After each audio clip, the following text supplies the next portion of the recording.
Bonjour, nous allons étudier dans cette vidéo l'étude des muscles et expressions du visage en morphopsychologie.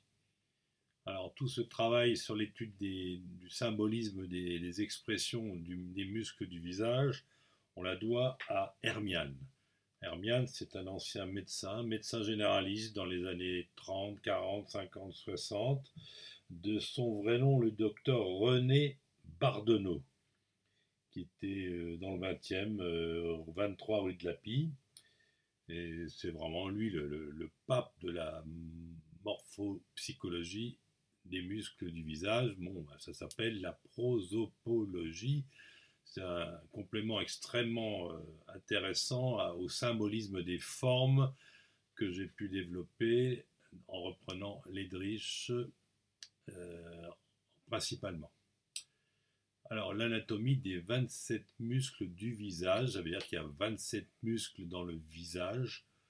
Le pyramidal est un petit peu incertain quant à son rôle, mais tous les autres sont là et ils sont anatomiquement disposés comme on le voit sur le schéma. Voilà, la plupart donc sont symétriques. Alors, on passe tout de suite à leur vision schématique dans ces différentes schémas. Donc auriculaire postérieur, frontal, frontal externe, sourcilier, horizontal, etc., etc. On va les revoir un par un par la suite. J'ai cette petite note que j'ai indiquée en bas qui était importante à mémoriser. Le petit zygomatique, le releveur profond de la lèvre supérieure et le releveur superficiel de la lèvre supérieure soulèvent respectivement dans l'ordre la lèvre supérieure de l'extérieur vers l'intérieur. Donc ça c'est pour quand on veut se perfectionner et un petit peu analyser ces trois muscles. Ils ont un rôle, une interprétation très différente. Et donc c'est intéressant et important de bien mémoriser leur action sur la lèvre supérieure, qui est donc respectivement indiquée comme cela. Alors tout de suite, on va prendre muscle par muscle avec ce tableau 2 sur 5. Alors on va commencer par le possier. Le possier qui forme une ride oblique sous les coins de la bouche et qui se prolonge par l'aspect de corde dans le cou. Alors le possier, c'est être arrêté par quelque chose, arrêté par les obstacles de la vie, bien sûr, ou reconnaître les obstacles, donc c'est plus valorisant dans une deuxième vision. C'est lutter, s'accrocher, tenir compte des difficultés. Voilà. Alors bien sûr, il est plus marqué chez les gens âgés, mais il est marqué plus ou moins. Et donc, ce plus ou moins donne une interprétation sur le passé, le trajet de la vie des gens. Et donc, plus il est marqué, plus les gens ont eu un parcours difficile. Enfin, chez les gens très âgés, il est toujours présent. Hein. Voilà. Le possier, c'est un muscle qui tire vers le bas la lèvre inférieure, les coins de la bouche, et il y a cet aspect cordé avec ce petit décroché de la joue qui est bien visible ici. Alors maintenant, nous allons passer au transverse. Le transverse, c'est un muscle sur le bord du nez. Bon, là, c'est un petit peu fait par Photoshop, c'est pas très démonstratif, mais enfin, c'est le muscle qui applique, qui tend la peau sur le bord du nez, qui fait cette espèce de crantage, surtout entre le milieu et le bord. Donc là, on voit l'aspect tendu et tiré de la peau sur le bord et le côté du nez. Alors ce transverse, c'est se crisper, c'est se raidir, c'est de la nervosité interne, intériorisée, c'est se concentrer pour réussir, donc c'est plutôt valorisant. C'est celui qui ne peut pas parvenir à se détendre, bien sûr, mais qui va réussir à forcer les choses et finalement à réussir à ses fins. Il accélère le passage de l'énergie pour mieux réussir à passer les obstacles jusqu'à l'inefficacité par trop de tension nerveuse, bien sûr. Donc, comme toutes les interprétations psychologiques des formes du visage, il y a le côté valorisant, il y a le côté négatif. Il y a toujours les deux côtés en même temps et on doit utiliser les deux. Alors, le grand zygomatique, là on le connaît bien, hein, c'est le muscle qui soulève les bords de la lèvre supérieure, qui les tend vers l'extérieur et vers le haut. Il élève les coins de la bouche et la lèvre supérieure en la mettant sous tension. Donc je parle de la lèvre supérieure, pas de la lèvre inférieure. Ça sera pour le buccinateur qu'on verra ultérieurement. Donc ce grand zygomatique, c'est le muscle qui donne le sentiment de plaisir, qui donne du plaisir moral. On est prêt à partager et à accueillir les sentiments des autres. Donc plaisir moral, oui, parce que c'est le muscle de la lèvre supérieure, donc on se réfère à la zone supérieure, qui est la zone mentale, donc c'est un plaisir intellectuel. Sentiment de plaisir, plaisir moral, et entrer en contact dans une extraversion. Nous allons aller tout de suite à son copain de route, qui est le buccinateur. Alors lui, c'est pareil, mais il tend la lèvre inférieure vers l'extérieur, en écartant les coins de la bouche vers le bas et vers l'extérieur. C'est le buccinateur.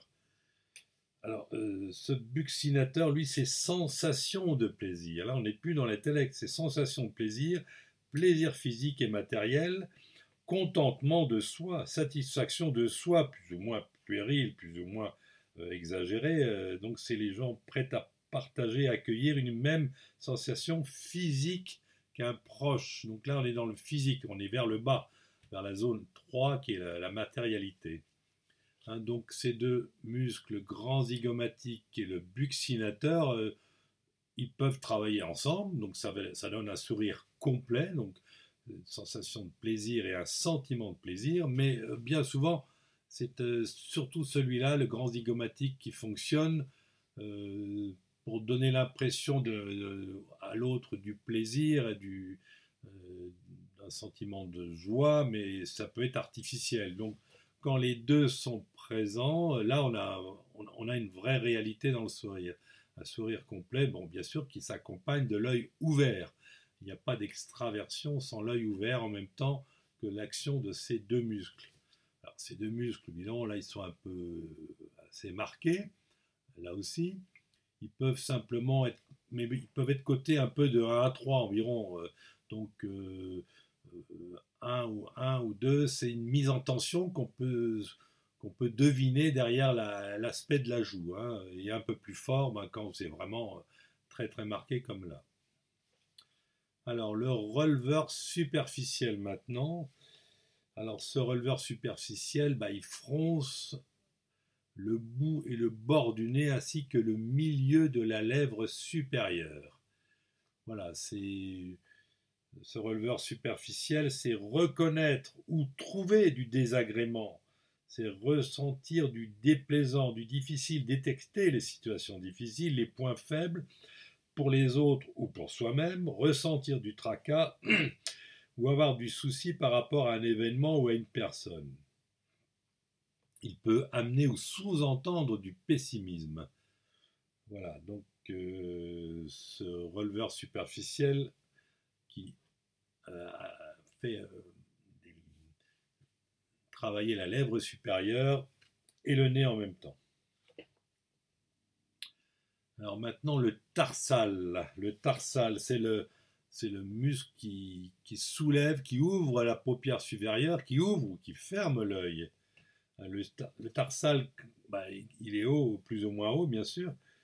Il indique quand il est un peu bas, un repliement sur soi-même, si on a une iris qui regarde vers l'avant.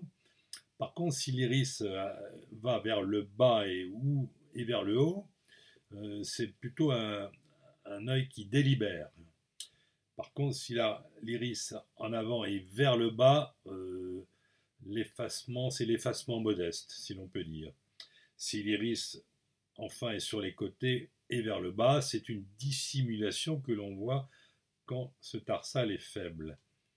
Bon, si l'iris est intermédiaire et vers le bas, on a une spéculation théorique dans ce cas.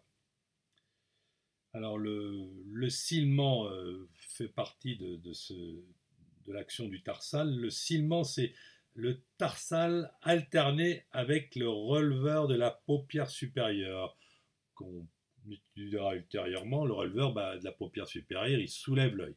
Le tarsal, il baisse la paupière. Donc les deux alternés, c'est une adaptation instinctive à ce qui arrive, un louvoiement ou alors un étonnement puéril. Le clignement, enfin, donc c'est du tarsal, donc c'est toujours ce tarsal qui baisse ou qui ouvre la paupière, là, enfin en tout cas, elle est ouverte quand il n'est pas fermé.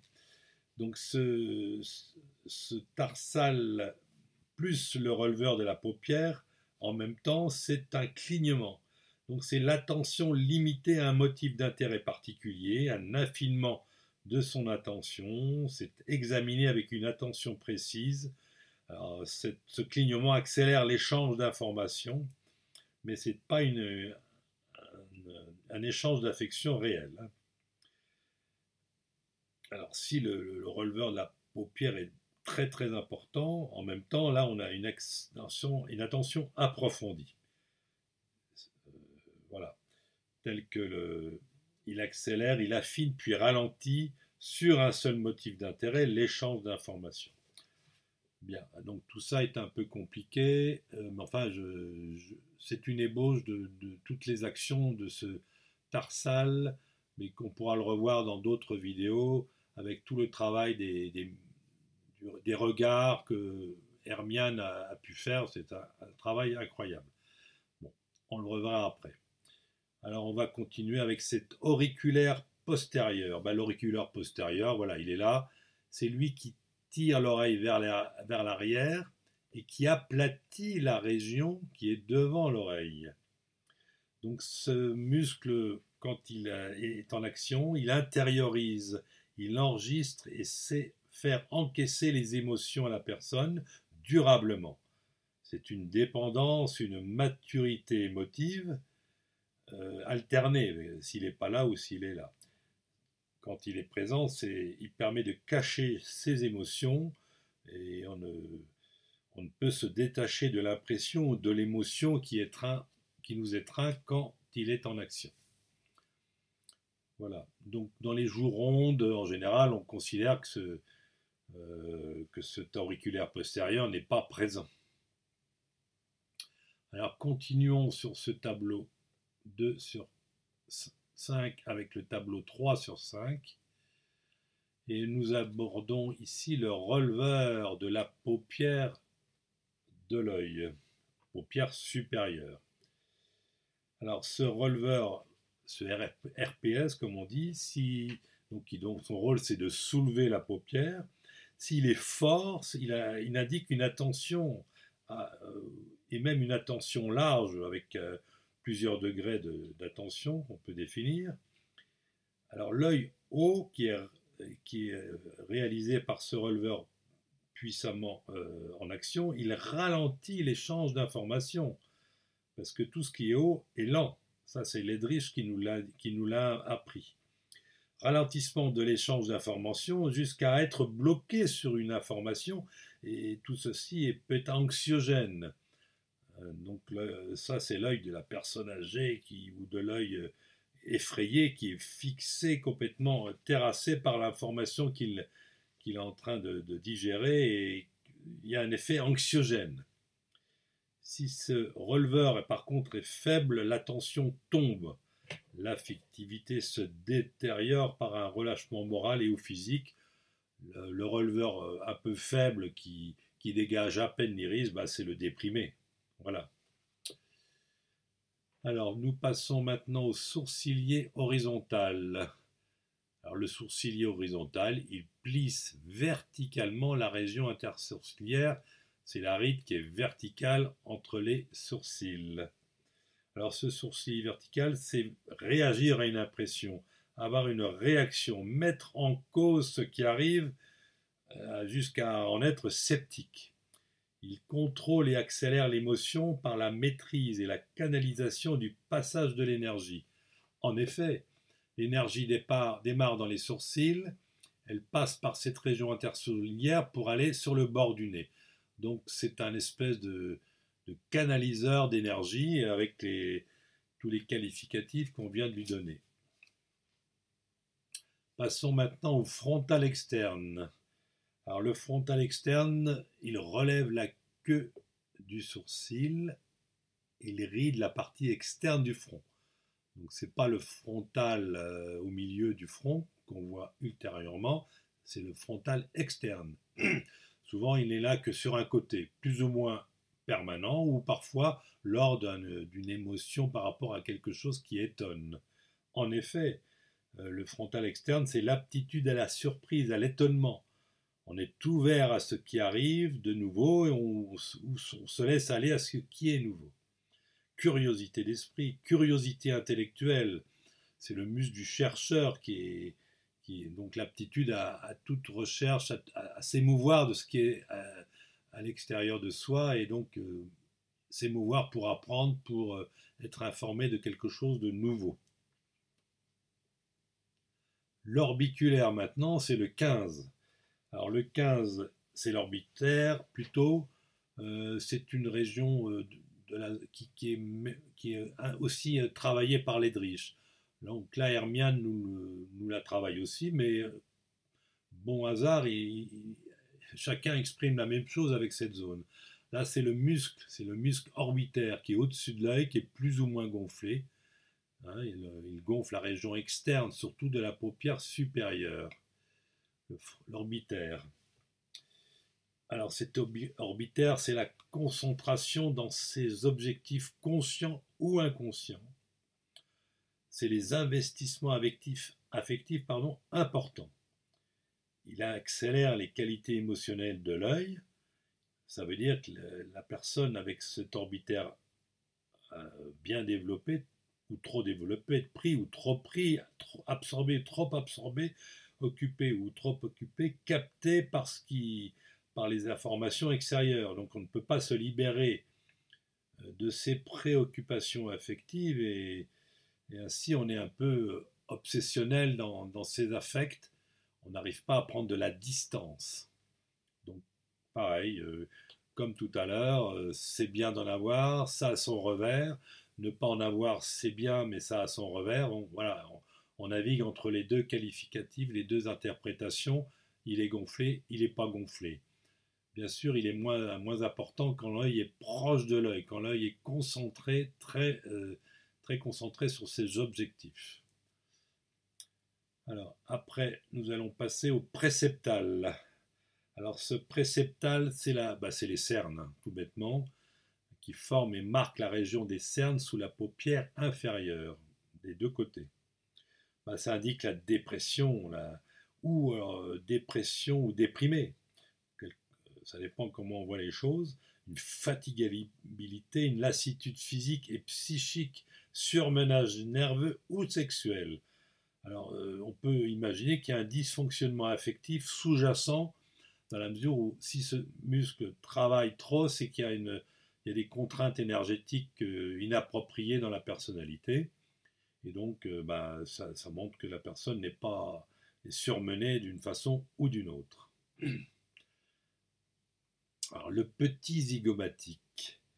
Alors, ce petit zygomatique, il plisse la région antérieure des joues en élevant l'extérieur de la zone supérieure, mais pas ses coins.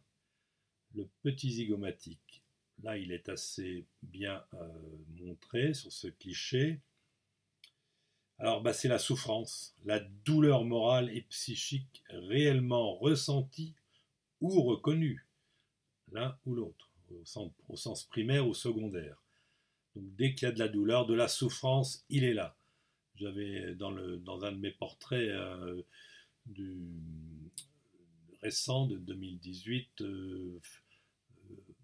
fait un portrait sur un présumé innocent qui finalement n'avait été soi-disant en souffrance, mais on ne voyait pas ce petit zygomatique. En fait, il n'y avait pas de souffrance, il y avait des signes de stress, de tension, il y avait tout ce qu'on veut, sauf de la souffrance. Quand on souffre, il y a du petit zygomatique d'un côté ou de l'autre, ou des deux, hein. Voilà, suivant l'importance, on va dire. Alors, nous allons terminer avec le Rhizorius sur cette page. Le Rhizorius, bon, il n'est pas très connu. Le Rhizorius tire vers l'extérieur les coins de la bouche en collant les deux lèvres de bord à bord. Hein, c'est l'application. Hein, la lèvre est tirée de part et d'autre.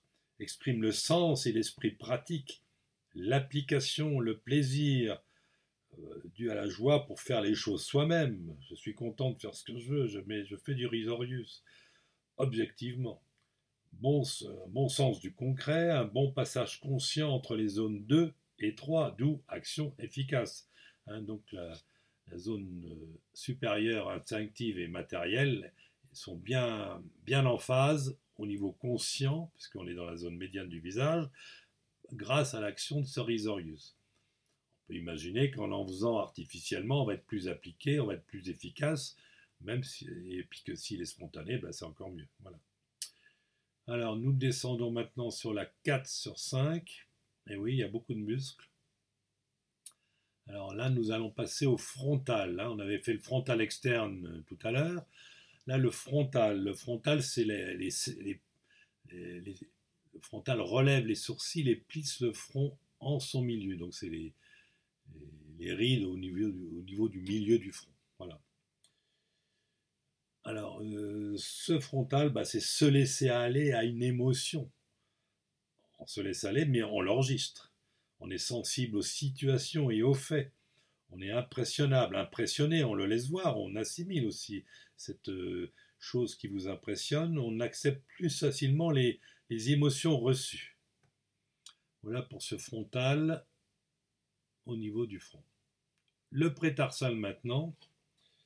Alors le prétarsal, c'est un muscle qu'on voit beaucoup chez les jeunes ou chez les gens qui sont en forme, quoi, hein. C'est le bord de la paupière inférieure. Attention, je ne vous parle pas du cerne, le bord de la paupière inférieure qui est assez en relief et qui même peut être même très tendu avec une paupière inférieure droite, tellement ce muscle est présent. Il forme un bourrelet qui surligne et tend le bord de la paupière inférieure. Donc ça, c'est l'activité, l'entrain.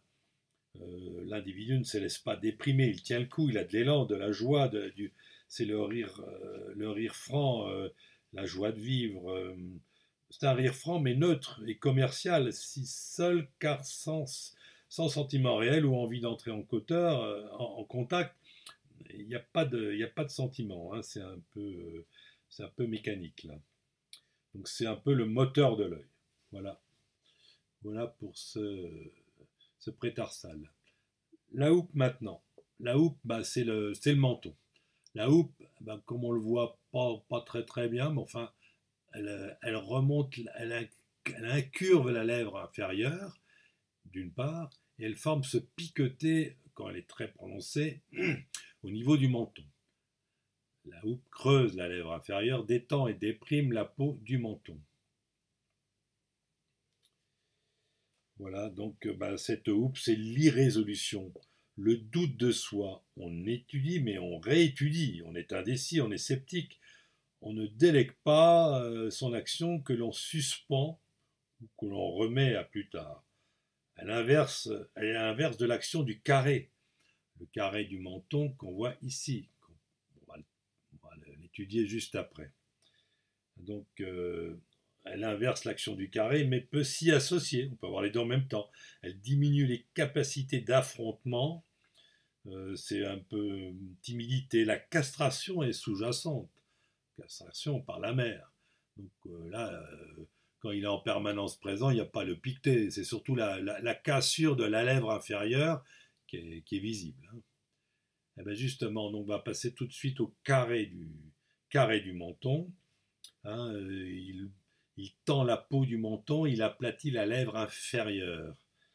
Alors, ce carré, il exprime la volonté de conduire à terme les idées et les actions. Il donne de l'autorité, de l'énergie matérialisée et maintenue consciemment, un ascendant sur les éléments et les personnes, côté volontariste, l'efficacité, c'est un peu brutal parfois. Il contrebalance ou s'oppose à l'action de la houppe, on vient de le voir. Alors le triangulaire maintenant, il tire vers le bas les coins de la bouche. Bon, bah on sait bien à quoi il correspond, ce triangulaire, hein, c'est le pessimisme, hein, c'est ressentir, trouver ou se reconnaître du fâcheux, expérience douloureuse, voir le pire, pessimisme, désillusion, pardon, insatisfaction. Voilà, il limite l'entrée en contact, donc il est l'inverse de l'extraversion. Il limite l'entrée en contact et l'absorption de nourriture, entre guillemets, donc de nourriture réelle mais virtuelle, nouvelle. Il rend l'apprentissage plus difficile. Et oui, pour apprendre, il faut du pessimisme, donc il faut du grand zygomatique qui permet d'absorber les choses par la bouche, mais symboliquement, plus facilement. On termine sur cette page avec le releveur de la paupière qui est là. Voilà. Alors on en a parlé tout à l'heure de ce releveur. Bon, alors quand il est faible, on en avait parlé quand il est fort. Bon, là, le releveur de la paupière faible, j'en avais aussi évoqué les aspects. Il relâche la paupière, bien sûr, qui tombe, puisque le muscle est faible, il tombe au-dessus de l'iris, hein, évidemment, sinon on ne voit plus rien. Mais on avait bien signalé que c'était un signe de repliement et de dépression. Alors nous allons terminer avec le 5 sur 5, l'étude de ces 27 muscles. Et donc on va commencer par le sourcilier vertical. Il y avait le sourcilier horizontal tout à l'heure, qui faisait la ride horizontale. Ben là, le sourcilier vertical, ben, il fait l'inverse. Il bloque l'énergie, le passage de l'énergie dont on a parlé, des sourcils vers le bord du nez. Là, c'est un obstacle, il barre. Mais il barre dans les deux sens. Hein. Ce qui revient et ce qui remonte, ce qui vient de l'extérieur et ce qui vient du haut, de soi-même. Hein, le sourcilier vertical forme une ride horizontale sur l'espace intersourcilier. Alors, c'est réagir à une impression, avoir une réaction, mais c'est mettre en cause ce qui arrive, c'est du scepticisme. Donc c'est aussi contrôler... Attendez, excusez-moi, je me trompe. Le vertical est là, oui. Donc c'est un peu les gens têtus, obstinés qui vont un peu s'opposer à tout et qui vont être un peu, comme on dit, tête de l'art. Voilà, l'orbiculaire interne, bah, c'est lui qui pince la bouche. Hein, c'est la bouche pincée, ça on l'attrape un petit peu avec l'âge. Hein. C'est l'orbiculaire interne qui pince et ferme totalement la fente buccale. Donc l'oralité a disparu, le sensation, l'intuitif, non. Et puis tout ce qui vient aussi là de l'extérieur, mais au niveau de l'oralité, l'absorption des extérieurs au niveau euh, oral et virtuel, bien sûr, est limitée. On est sur la défensive, on se ferme aux influences extérieures, on est indépendant par là même. On filtre les perceptions et les informations, mais bon côté, on est peu naïf et on n'accepte pas le système de pensée des autres pour son apprentissage et on sait dire non. C'est important de savoir dire non. Alors, je continue avec l'incisif. L'incisif, il est là, oui. Le 12, donc ça, c'est le nourrisson, c'est le muscle qui va faire la tétée, c'est le lien unique, exclusif. Hein. Il mime les mouvements du baiser et projette les lèvres en avant. Baiser ou succion ou biberon. Voilà. Donc, c'est incisif, c'est la dépendance affective, évidemment, mais elle peut être matérielle, financière. familiale, à une personne, à un objet.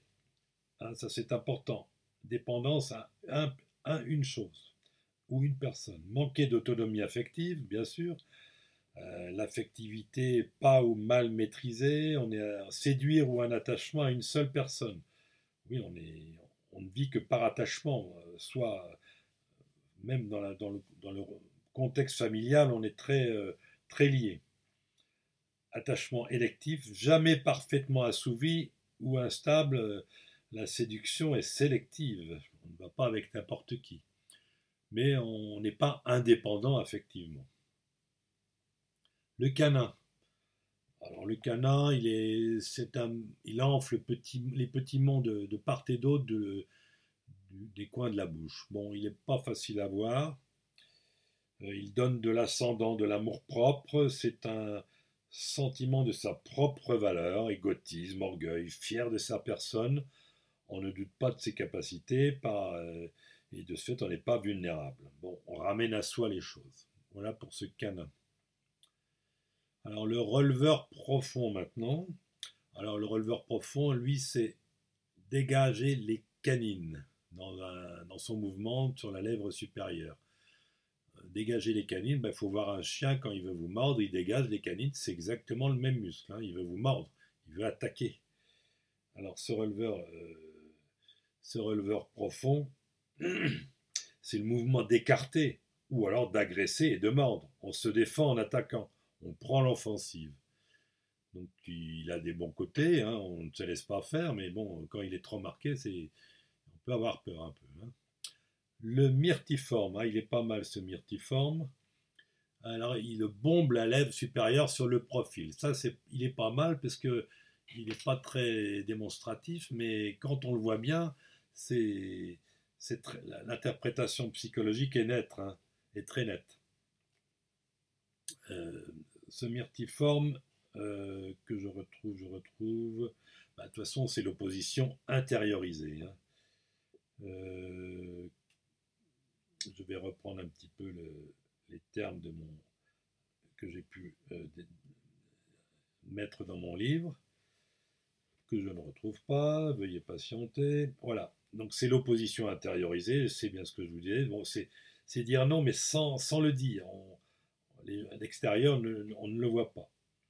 On s'oppose sans le dire ou le montrer, c'est l'individualisme, car on peut s'isoler du groupe, on peut être aussi opposé, car on peut s'exclure du groupe. On est contradictoire de façon sous-jacente. Ça, c'est le myrtiforme. Alors, les dilatateurs des narines. Ah ben là, c'est les gens qui vivent, hein, donc ça, les dilatateurs des narines dilatent les narines, ça, on s'en doutait. Hein, donc c'est le désir, le besoin d'avoir, l'envie le goût de la vie. On respire à plein poumon, si l'on peut dire. Besoin de sensation, de désir à partager, l'avidité.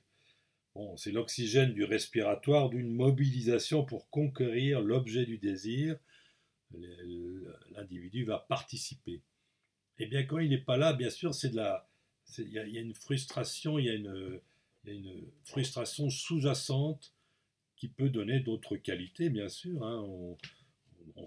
On diffère tout ce qu'on vient de dire à d'autres moments. Bon, on sait que pour devenir adulte, il faut savoir un peu générer des frustrations pour grandir, pour avancer. Bon, enfin, chaque chose a son revers.